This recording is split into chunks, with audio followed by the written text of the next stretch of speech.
Good afternoon, viewers. Welcome to God's Word Ministries. Today we are celebrating a very special day. We're celebrating Memorial Day. We're celebrating the lives of the soldiers that have gone on to be for us, that have sacrificed their lives for ours, just so we can have our freedom that we enjoy every day. As you look on the table right here, you see two flags. The flags belong to my grandfather. He served in World War II, and he was a U.S. Army Ranger, private first class. One is his military flag. The other is his Freemason flag. The other pictures you see here are of our relatives. Memorial Day is also a day when you pay respects to friends, military friends, family that have passed on. So what we're going to do is we got a big thing special tonight. We got a big thing planned for tonight. Half of it you'll see, half of it you won't, but after the service we're going to clear all this off and we're going to have food and everything set up here. We're probably going to watch a movie and all that. So what we're going to do, I'm going to go through a list of people who've passed on. I'm going to tell you about them. Then I'm going to invite my wife up here to do the same. Are we doing one, or are you doing all yours first? I'm just going on one first. So, without further ado, here we go. Thomas Lee Sayre, World War II, PFC. For those of you who don't know what PFC stands for, it means private first class. Something that I left out, he was also a prisoner of war. He was captured, I think, he was in a German Nazi prison camp for 18 months. He escaped, which was a miracle. He was wounded and made it over to Italy. Was he an MIA too? Missing in action? No, because he was wounded. He was in a prison camp, so they knew where he was. Missing in action is you're still out there. They have no whereabouts where you're at. Margaret Sayre, my grandma on my mom's side, a very loving and wonderful woman. I got pictures of her here. My grandma would not take no for an answer when she told me to go to the store. My grandma would give me a guilt trip like you never had. But she didn't serve in the military, but I think she figured out what the 1,000-yard stare was. She would stare at you from across the room, and you knew that when she gave you that stare, you better go find something to do. You don't want to cross that line with her. But God bless her, she is she's with Jesus Christ. That's the same grandma that, if you've watched previous videos, that's the same grandma that drove up on the sidewalk and drove his brother straight to the front door. Yep. I think I got this right. Laura Funk, which was my great-grandma. And that was Grandma's mother-in-law, I think it was. And from the story I got, those two never got along. Uh-oh. Jason Irwin, my brother. I got him tattooed here, and I got his picture right there, and his obituary right there. My brother was bigger than life. He died at a young age. I'm not going to tell you how, because there's just some things that should remain within the family. But he was bigger than you. He was bigger than me. I'm the baby of the family. Out of four brothers, four. I got my wife over here doing the math. Chip, Andy, Jason, me. But you only had 3 brothers. No. Right. You know, you were fourth. Anyways, I'm the youngest out of all my brothers. My brother Jason was big man, big build. Would pin me down, get me in these pins I could not get out of, and he'd start tickling me or lick the side of my face and tell me to get out of it. I miss him so much. Philip Irwin, my dad. The sad thing about that is, you know, my dad and I really never had a tight relationship like a father, like a dad and son relationship. Him and me we tried to get along, we tried to bond. We even took a cross-country trip to California in his truck, and it just didn't work out. My dad took his own life a couple years back. He found out he had cancer and took his own life, and donated his body to the Tennessee School of Science. I guess when you're faced with that, and you look back on your life, you just make that decision. I just pray that he made peace with God and made peace with himself. Dan Irwin, my grandpa on my dad's side, I always refer to him as Papa. Was a brilliant man, good looking too, and a very sharp dresser. My Papa is responsible. Mimi and Papa both are responsible for turning me into the church-going man I am today, along with the help of my loving wife. They took me to Cristview Presbyterian Church when I was 8 years old.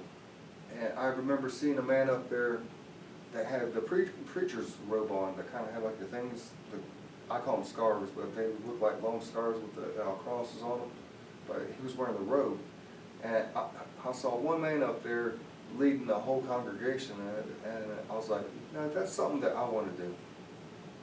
And years later I got out of it, just fell back and got into some bad stuff, but then as the years progressed, I got into it more. Thanks to your beautiful wife. Exactly. Hazel Irwin, such a delicate and beautiful and graceful woman. My grandma on my dad's side, Dan Irwin and Hazel Irwin were his mom and dad. They were my grandparents.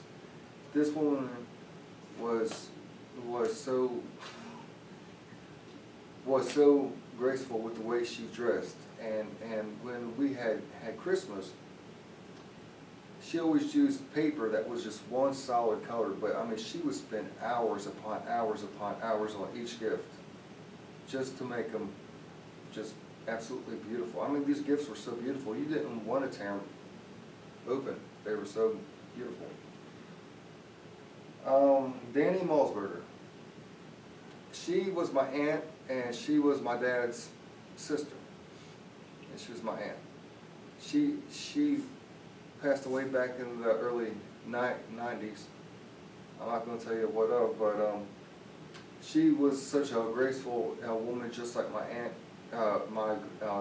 just like my grandma. She always took time to always make sure that she looked her best, smelled her best. She always conducted herself properly. I mean, every time I saw her walk down the stairs, I always thought that I was looking at a queen walking down the grand staircase.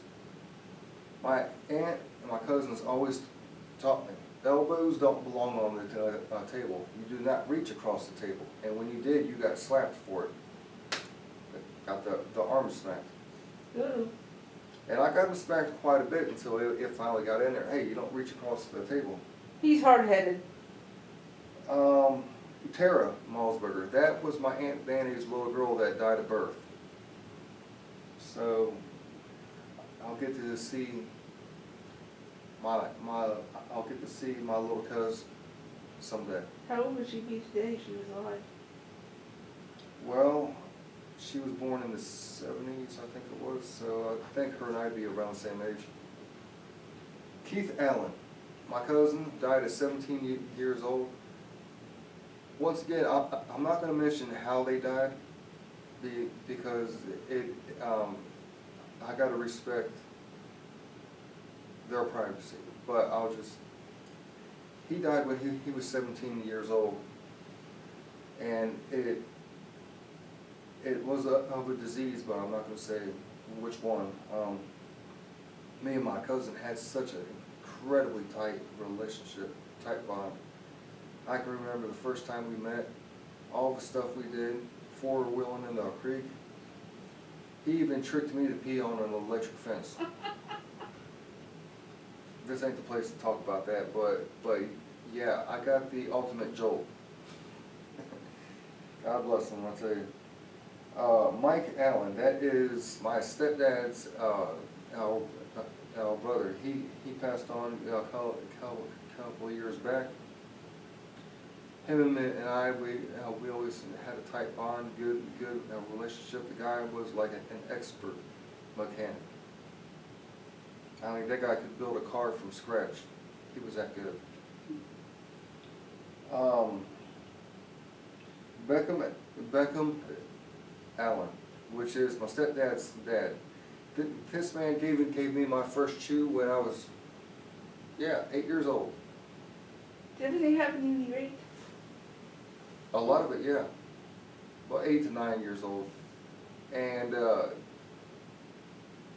he taught me the love of the country and the love of watching westerns. Every time you went to that man's house, he always had westerns on.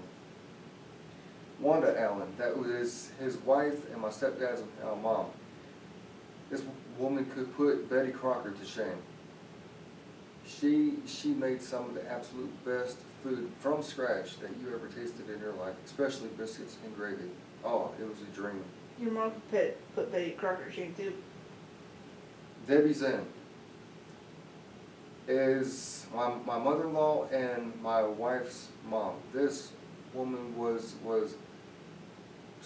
something else. Her character, I tell you what, is just something else. She would not let nobody get away with anything or step on her. She was nobody's doormat. My wife will be up here eventually to talk about that. She can tell you more stories than I ever could. But I know she's got some good ones. Tell the one about Boston Market, okay? She's with story too. Yeah. She's got some good ones about her mom, but her mom was an incredible woman. Okay, we got Dave Frame.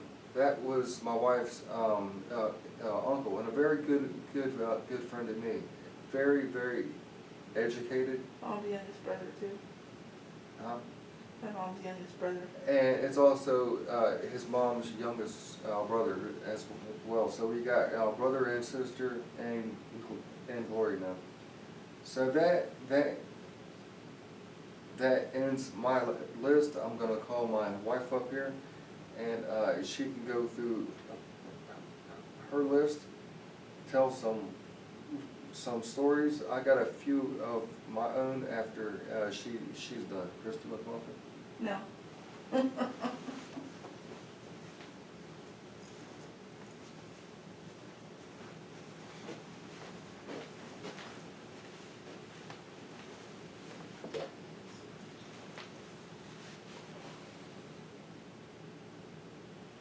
probably got like afro going now. You should see his dad when he was younger. He had an afro. Debbie's in, my mom.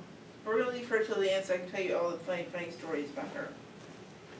James C. Frame would be my mom's dad, which would be my grandfather. when he got sick and towards the end, he basically treated me like a princess. I was his first grandchild, his first granddaughter. He had no grandsons. He had granddaughters. That was his first. And so I got treated like a princess. Another thing that shows how strong this man is, and this is no lie, he walked himself to the doctor's office while having a heart attack. I did this when he was talking because I forgot two of the most famous people in my family, which would be my dad's parents, Nina and Granddad. They lived on a farm. Is that their right? No.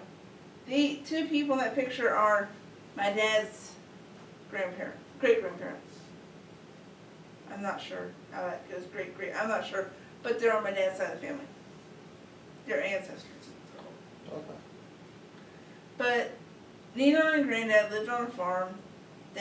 My dad grew up next door to his parents. He lived with his sister and his, we'll get into them in a minute. But he lived next door with his grandfather and, with his grandfather and grandmother. But I don't know much about his grandfather because I never met him, but I'll talk about her when I get to her. She's down towards the bottom of the list. But everybody on this list here on my side are all number one. There's no not numerical order. But my grandfather loved cars. He was a mechanic, and he loved dogs. And he was a school bus driver. My grandmother was a beautician. Now here's the thing, when she was alive, you never let her get on the phone when she had scissors in her hands and was near your hair. Tell a story about I think it's your grandma, the one with that had the gambling addiction. Tell that story. Well, she was on a cruise with my other family members, I'll say that, and one of my other family members woke up in the middle of the night, didn't see my grandmother in her bed. She thought, well, maybe she went to the infirmary because she was sick, or she didn't feel well earlier in the day. She went down and she wasn't there. Well, she was walking by the casino on the cruise, and she heard rat-tat-tat, rat-tat-tat. She turned, and there was my grandma there. They were coming back from a bus tour also. He goes, how many people won 100 or more? Some people raised their hand, my grandma included. 200 or more. She raised her hand again. Okay, 500 or more. She raised her hand. More than 500. She raised her hand. And the person that was with her says, Mom, how much? Oh, that'd be my aunt. Mom, how much money did you win? I ain't telling you. We'll go next. Ma and Pap. Those would be my mom's grandparents on my grandmother's side who's still alive. I don't know anything about Pap, but Ma, I didn't know her that well, but she kind of, this is going to go on because I forgot like 6 people already. But Ma, she was losing her mind and things, but she was a loving lady. Let's see. Then there was Mary Emma, my grandma's cousin who was blind. She may have been blind, but she was an amazing lady. There is Carol Polly. She was a woman that went to a church that we previously attended. She was one amazing lady. Everything she'd been through and the spirit that she still had, and the faith she still had, her, and God would make you guys crumble. Yep. She was incredible. Megan Lou Allen, she was a lady I worked with at Kings Island. She has passed. And it was from a heart condition, but still she was an amazing lady to take upon the responsibility of motherhood for a child that she bared at a young age.